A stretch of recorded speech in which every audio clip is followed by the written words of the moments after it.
नाज़रीन, मेरे साथ ब्रिगेडियर रिटायर्ड अहमद खान साहब इस वक्त हैं और उनसे मैं जानता हूँ लोकल क्या सूरत हाल है, इंटरनेशनल क्या सूरत हाल है। लेकिन सारी बातें करने से पहले मैं ब्रिगेडियर साहब से ये जानना चाहूँगा कि ब्रिगेडियर साहब बलूचिस्तान के अमन में खलल नहीं डालने देंगे।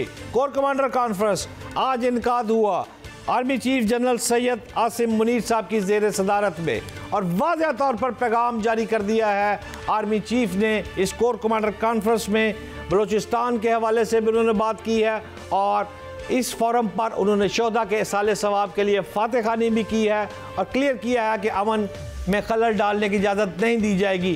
किस नज़र से देख रहे हैं आज की कोर कमांडर कॉन्फ्रेंस को? जी हाँ, मेरे ख्याल में देखिए बड़ा इम्पोर्टेंट फोरम ये होता है और इसमें ये जिस तरीके से चीफ ऑफ आर्मी स्टाफ ने इस बात का इरादा किया है कि जो बलूचिस्तान के अंदर दुश्मन जो है ऑलरेडी एक्सपोज हो चुका है, जो बाहर के दुश्मन हमारे हैं, जिसमें वाज़े तौर पे इंडियन रॉ इसमें इन्वॉल्व है, फैसिलिटेशन अफगानिस्तान से हो रही है और वहाँ से जिस तरीके से पीछे जाफर एक्सप्रेस वाला हुआ, इसके बाद सब्सिक्वेंट अटैक हुए, पास में इतने अटैक्स हुए, हमारे पास सबूत हैं इंडियन इन्वॉल्वमेंट की। तो उन्होंने वाज़े तौर पे कहा है कि हम जो दहशतगर्दी है उसको डिसमेंटल करेंगे हर हालत में। उसके लिए जितनी भी कुर्बानियाँ जैसे अफवाज पाकिस्तान FC वाले हैं, सिक्योरिटी फोर्सेस दे रहे हैं, लेकिन जो दहशतगर्द है और फैसिलिटेटर्स हैं, वेदर जो पाकिस्तान के अंदर भी बैठे हैं या बलूचिस्तान के अंदर है या अक्रॉस द बॉर्डर बैठे हुए हैं, उनको नहीं छोड़ा जाएगा। उसके लिए ऑलरेडी देखे रूल्स ऑफ एंगेजमेंट क्लियर किए हुए हैं कि जहाँ से ये ओरिजिनेट कर रहे हैं वहाँ पर हम जाके स्ट्राइक करेंगे। तो काइनेटिक ऑपरेशंस में वो होगा। तो एक वाज़ेह मैसेज है कि अज़्म इस्तेहकाम के अंदर रहते हुए ऑपरेशंस होंगे और तेज़ी से होंगे। और यकीनन ये है कि बलूचिस्तान के अवाम है, पाकिस्तान के अवाम, हम यकीनन अफवाज पाकिस्तान के साथ शाना बशाना खड़ी पहले भी थी, अभी भी रहेंगी।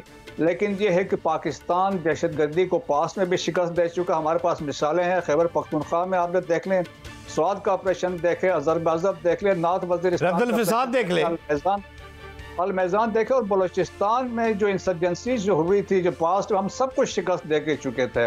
ब्रिगेडियर साहब, पाकिस्तान में गैर कानूनी जो मकीम अफगान शहरी थे उनकी वापसी की जो डेडलाइन 31 मार्च, वो तो ख़त्म वाली बात।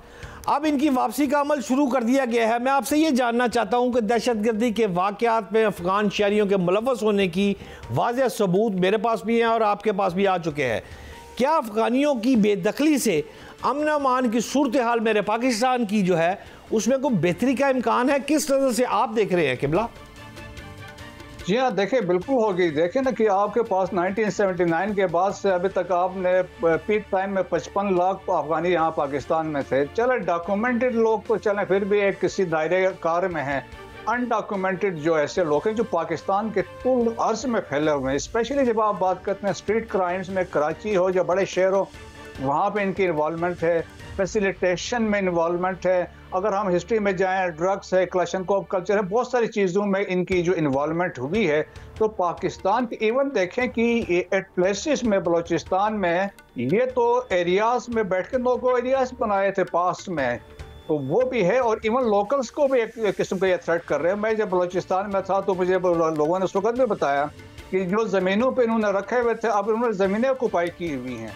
तो मेरा ख्याल में ये तमाम इनके इंटरेस्ट में है, तमाम लोग पाकिस्तान के, चाहे वो खैबर पख्तूनख्वा के अवाम है या चाहे वो बलूचिस्तान के अवाम है, वो चाहते हैं कि अफगानिस्तान के लोग जो हैं इज़्ज़त के साथ वापस अपने मुल्क में जाएं। पाकिस्तान ने ऑलरेडी इनकी बड़ी खिदमत की है, इनको स्किल ट्रेनिंग भी दी हुई है, दे कैन गो बैक और एक अच्छा पॉजिटिव किरदार अफगानिस्तान की रिकन्स्ट्रक्शन में कर सकते हैं।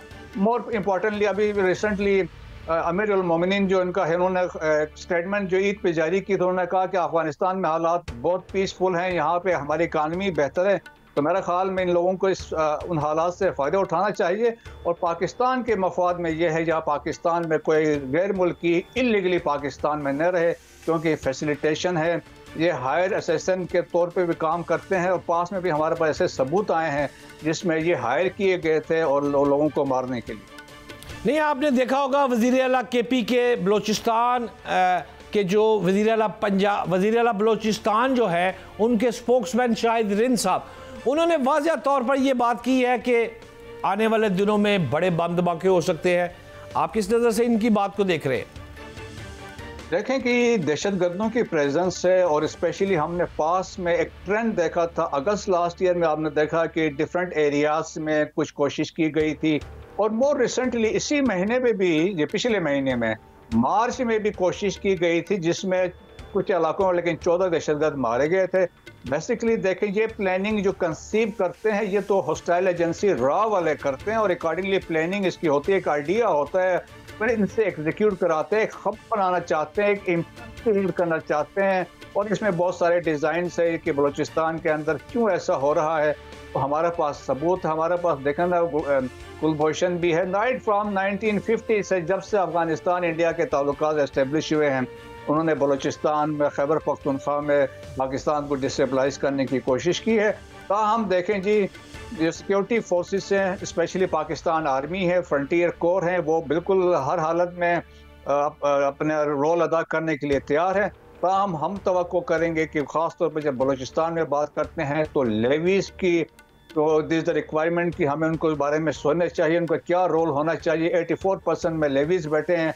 हम कई दफ़े कह चुके हैं, लेवीज़ तो एक फोर्स नहीं है, बेसिकली नवाब या सरदार के रिस्पॉन्सिबल है, और इसमें से 20% आते हैं और वो भी ऑपरेशनली फिट नहीं है, वो क्यों रिएक्ट नहीं कर सकते हैं। भारत दुरुस्त कह रहे हैं ब्रिगेडियर साहब, लेकिन मैं आपको लेकर जाना चाहता हूं इसराइल में। वहाँ मेरे भाइयों के साथ जो हो रहा है आपके इल्म में है, और जंगबंदी के बावजूद इसराइल पर जो बमबारी है वो जारी है, मुसलसल जारी है, और सैकड़ों फ़लस्तीनियों को अब भी शहीद किया जा रहा है। आपसे मैं ये जानना चाहता हूँ कि इसराइली फ़ौज ने वहाँ पर कब्ज़ा करके रफ़ा और खान यूनिस के इलाकों को जुदा करके जो मोराज कॉरिडोर का नाम उन्होंने अब दे दिया है, तो इन हालात में जबरी बेदखली जो की जा रही है, क्या मुस्लिम उम्मा अब भी खामोश रहेगी? अब तो मामला ख़त्म होने पे आ गया है ब्रिगेडियर साहब। यहाँ देखें भट्ट साहब, जिस तरह जो आप बात करें, जिस तरह डेवलपमेंट हुई है इस गजा के अंदर, गजा को बेसिकली देखें, फेस 1 जो होना था वो हुआ, उसके बाद से इसराइल ने उसको यकतरफा तौर पर फेस 2 पर गया ने, उसके बाद दोबारा उन्हें इन्वेजन किया है, एयर असॉल्ट भी हो रहा है, और इसके बाद ग्राउंड में। बल्कि अब देखें कि गजा को 3 हिस्सों में तकसीम किया गया है। नॉर्थ में नेताजरिम कॉरिडोर है जो ऊपर से गजा को तकसीम करता है। सेंटर में जो आप बता रहे थे मोराक कॉरिडोर अब क्रिएट इन्होंने किया है, और साउथ में जब आते हैं तो वहाँ पे फिलाडेल्फी कॉरिडोर है। तो गजा को तकसीम किया है। 61% जो गजा है इजराइल के कब्जे में चला गया है, और एक बफर बनाया है बॉर्डर के साथ साथ। तो वहाँ पे ऐसा है कि वो बेसिकली अकॉर्डिंग टू नेतन्याहू कि हम प्रेशराइज कर रहे हैं हमास को, हमारे हॉस्टेजेस इस तरीके से वो छोड़ दें। लेकिन रिकॉर्ड है, तारीख ये रही है, ज़बरदस्ती बाई फोर्स ये 5 इन्होंने बंदे लिए थे, कोशिश की थी हॉस्टेजेस, उसमें से 3 मर गए थे, 2 जिंदा लिए थे, बाकी तो उन्होंने बाय फुट हमास ने हैंड ओवर किया था।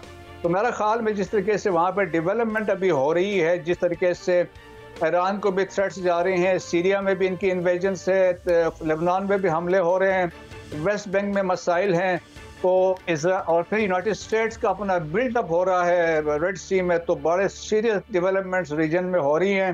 ईरान के लिए भी खतरात मंडला रहे हैं। काबिल एहतराम ब्रिगेडियर साहब, यहाँ तक आपकी बात समझ में आ गई, लेकिन जाते जाते मैं आपसे ये भी जानना चाहूँगा कि इस वक्त भारतीय मीडिया को हमारे और बांग्लादेश के जो ताल्लुकात बेहतर होते जा रहे हैं वो उनको हजम नहीं हो रहे। मैं आपसे ये जानना चाहता हूँ कि बांग्लादेश की सूरत में क्या हमें एक और बड़ा इत्तेहादी नहीं मिल गया, और आप बताएं कि स्ट्रेटेजिक फ़वाइद हमें बांग्लादेश से क्या हासिल हो सकते हैं?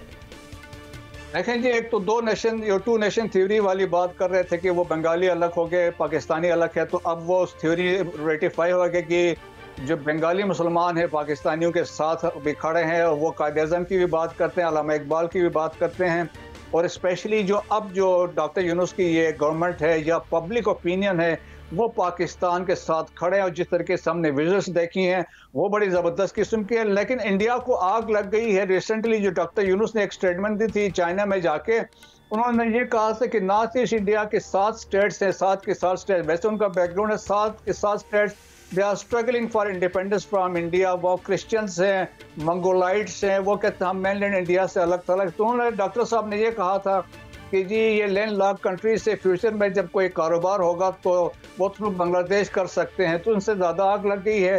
फिर वहाँ पे उनको खौफ है कि पाकिस्तान यहाँ पे आ गया तो नॉर्थ ईस्ट हमसे चला जाएगा। चाइना भी ऊपर से बैठा हुआ है। सिलिगुड़ी कॉरिडोर है जो बांग्लादेश के ऊपर है, 22 किलोमीटर ये कॉरिडोर है, उसके ऊपर चाइना बैठा हुआ है। अगर चाइना ऊपर से नीचे उतरता है तो ये 7 स्टेट्स उनके हाथ से निकल जाएंगी।